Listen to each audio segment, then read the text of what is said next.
One of the reasons that I have wanted to put these things on film and try to remember them was because so many of the guys that I performed with and that I worked with, that I enjoyed the company of, they're gone. I've been doing this for 30 some odd years, and while I still enjoy going and performing for folks, I miss my old pards, and the chances that any of us would ever have met or much less become friends is so remote if it hadn't been for the poetry.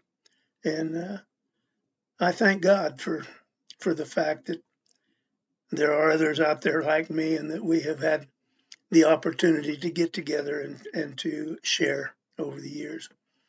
One of the guys that I really learned to love, and I miss him so much, is a dear old friend of mine by the name of Larry McWhorter.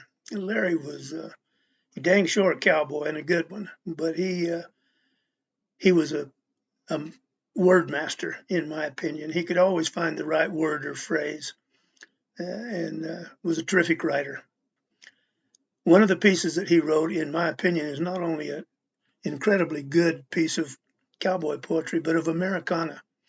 And no matter what genre poets use or write in, they should be aware of this poem because it's a great piece of Americana.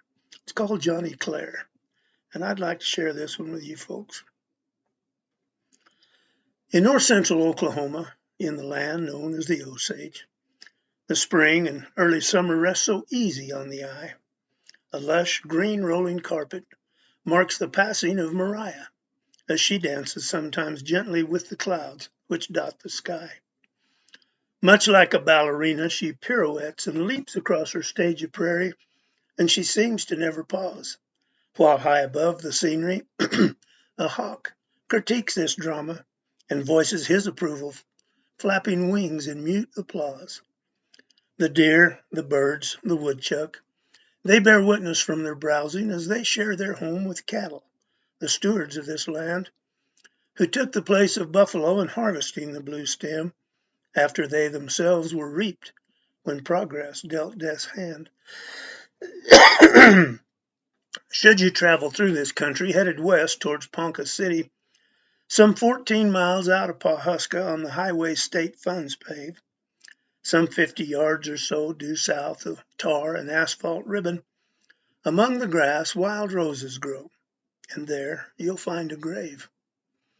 It once lay on the open prairie, surrounded by tall blue stem.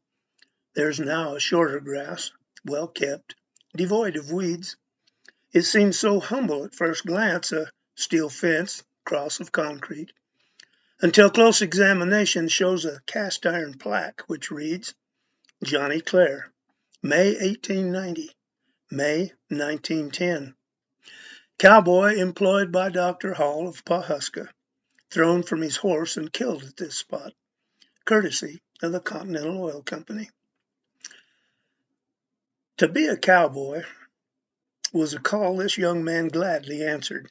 He'd not trade lots with anyone. In life, he'd found his pearl. To ride and rope rough stock to test his skill and courage, or to polish up the dance floor with a smiling blue-eyed girl. Young Jhonny lived the cowboy's life, and he lived it to the fullest. His pride would let no brute escape, not as long as he drew breath. So he thought not of consequence, an outlaw steer his quarry. And on that warm spring Osage day, he died a cowboy's death. Dwight Barnard was the man who found young Jhonny's prostrate body.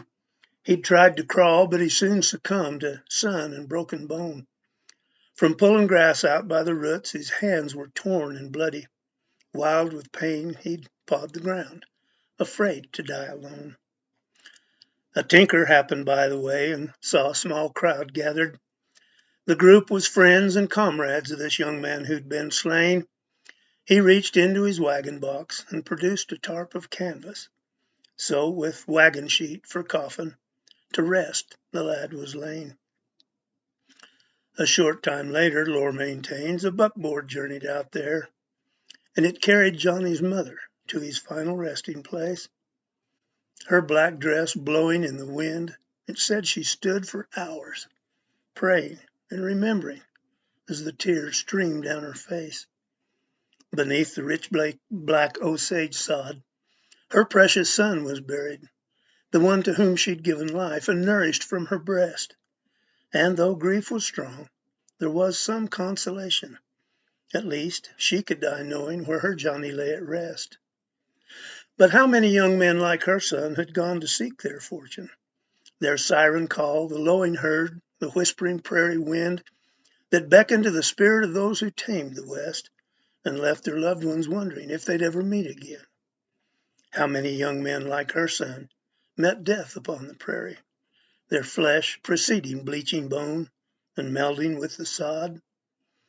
So let us think of Jhonny's grave as everlasting tribute to those unfound whose dying gasps were heard by none but God.